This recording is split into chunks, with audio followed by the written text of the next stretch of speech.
নমস্কার, শম্পার পাঁচফোড়নের গল্প রান্নাঘরে আপনাদের স্বাগত জানাই। পুরনো দিনের একটি রান্না নিয়ে আজকে আমি আপনাদের সামনে হাজির হয়েছি। এই রান্নাটি করার জন্য আমি এখানে 150 গ্রাম চালের খুদ, এটা হচ্ছে বাসমতি চালের খুদ, এটা আমি ভালো করে 2-3 বার জল পাল্টে 10 মিনিট ধরে ভিজিয়ে রেখেছি। নিয়েছি কিছুটা কাঁচা বাদাম, একটা বড় সাইজের পেঁয়াজ, একটা বড় সাইজের আলু এইভাবে 4 কোনা করে কাটা, নিয়েছি কিছুটা কাঁচা লঙ্কা, শুকনো লঙ্কা, তেজপাতা, কালো জিরে। চলুন মূল রান্নায় আসা যাক। কড়াইয়ের মধ্যে দিয়ে দিচ্ছি কিছুটা সর্ষের তেল। পুরো রান্নাটাই কিন্তু আমি সর্ষের তেলেই করব। প্রথমে আমি বাদামগুলোকে একটু লালচে করে ভেজে নেব। বাদাম ভাজা হয়ে গেছে, এবার এগুলোকে আমি নামিয়ে নেব। এবার আলুগুলোকে আমি লাল করে ভেজে নেব। আলুটার মধ্যে আমি সামান্য একটু নুন আর সামান্য একটু হলুদ দিয়ে নেব। বেশ লালচে করে এটাকে আমি ভেজে তুলে নেব। আমার ঠাকুমা খুব ভালো বানাতেন এই রান্নাটা। পরবর্তীকালে আমি আমার ছোট পিসিমণির থেকে এই রান্নাটি শিখেছি। খুব সুন্দর করে আলু ভাজা হয়ে গেছে, এবার আলু ভাজাটাকেও আমি নামিয়ে নিচ্ছি। আলু ভাজাটাও আমি নামিয়ে নিয়েছি। এবারে ওই তেলের মধ্যে আমি দিয়ে দিচ্ছি তেজপাতা, 2টো শুকনো লঙ্কা আর 1 চামচ মতো কালো জিরে।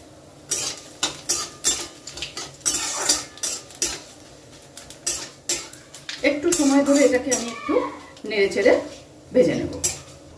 এবার এর মধ্যে দিয়ে দেব কুচি করে রাখা পেঁয়াজ। পেঁয়াজটাকেও কিন্তু আমি খুব ভালো করে ভেজে নেব। আপনারা বাড়িতে একবার হলেও এই রান্নাটি করে দেখবেন, খুব ভালো লাগে খেতে।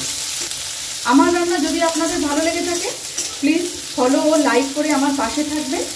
আর যারা ইউটিউব থেকে দেখছেন তাদের কাছে অনুরোধ রইল চ্যানেলটি সাবস্ক্রাইব করে পাশে থাকা বেল আইকনটি প্রেস করতে, যাতে আমি কোনো রেসিপি দিলে আপনাদের কাছে নোটিফিকেশন পৌঁছে যায়। এটি মূলত পূর্ববঙ্গের একটি রান্না। পেঁয়াজটা প্রায় ভাজা ভাজা হয়ে গেছে। বাদাম, আলু, পেঁয়াজ যতক্ষণে ভাজা হচ্ছিল আমি ততক্ষণ চাল থেকে জলটা ঝরিয়ে রেখেছিলাম। এবার এর মধ্যে সেই চালটা আমি দিয়ে দেবো, মানে খুদটা আমি দিয়ে দেবো।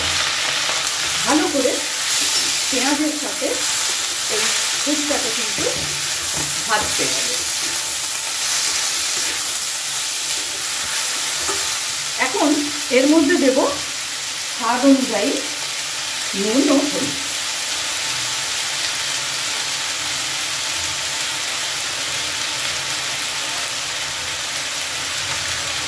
খুব ভালো করে মিশিয়ে বারবার এটাকে উল্টে পাল্টে ভেজে নেব।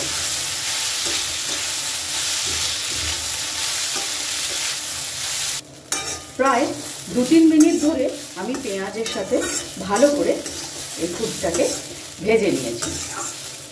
এবার এর মধ্যে আমি দিয়ে দেবো গরম জল। আমি এখানে নিয়েছিলাম 150 গ্রামের মতো খুদ, তাই এখানে মোটামুটি আমি জল দেব প্রায় 200 গ্রামের একটু বেশি। আপনারা চাইলে এটা সেদ্ধ চালের খুদ দিয়েও তৈরি করতে পারেন। মিশিয়ে দেব গরম জল।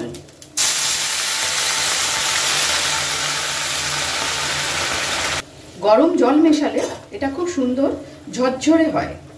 এবার এর মধ্যে আমি দিয়ে দেব চেরা কাঁচা লঙ্কা। দিয়ে দিলাম 3টে মতন চেরা কাঁচা লঙ্কা। এবারে এটাকে আমি মিনিট 5-7 জন্য ঢেকে দেব। প্রায় 5 মিনিট মতন হয়ে গেছে। এবার এটাকে আমি একটু দেখে নিই। এখনো পুরোপুরি জলটা শুকোয়নি, জল কিছুটা এখনো রয়েছে। এখন এর মধ্যে দিয়ে দেব আমি যে আলুগুলো ভেজে রেখেছিলাম সেই আলুগুলো দিয়ে ভালো করে একটু আবারও মিশিয়ে নেব। টেস্টটাকে ব্যালেন্স করার জন্য সামান্য একটু 2-4 দানা চিনি দিয়ে দিলাম। ভালো করে এটা মিশিয়ে আবারও এটা ঢাকা দিয়ে দেব কয়েক মিনিটের জন্য। 2 মিনিট মতো প্রায় হয়ে গেছে। এবার এটাকে আমি একটু চেক করে নেব।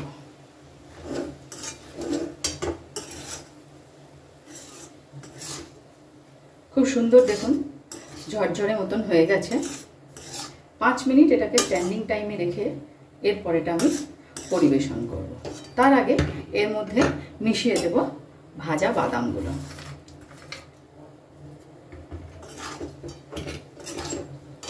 আপনারা চাইলে এর মধ্যে আরও কিছু যোগ করতে পারেন, তবে আমার ঠাকুমা যেভাবে বানাতেন আমি ঠিক সেভাবেই বানিয়ে আপনাদেরকে দেখালাম। এবার গ্যাসের ফ্লেমটা আমি অফ করে দেব। বিশেষ কিছু ঝামেলা ছাড়া ও খুব সহজেই একটি হারিয়ে যাওয়া রান্না বউখুদা আমি তৈরি করে নিলাম। ভিডিওটি আপনাদের কেমন লাগলো অবশ্যই কমেন্টস করে জানাবেন। আজ তাহলে এই পর্যন্তই। দেখা হচ্ছে সামনের ভিডিওতে অন্য কোন রেসিপির সাথে। ভালো থাকবেন, সুস্থ থাকবেন।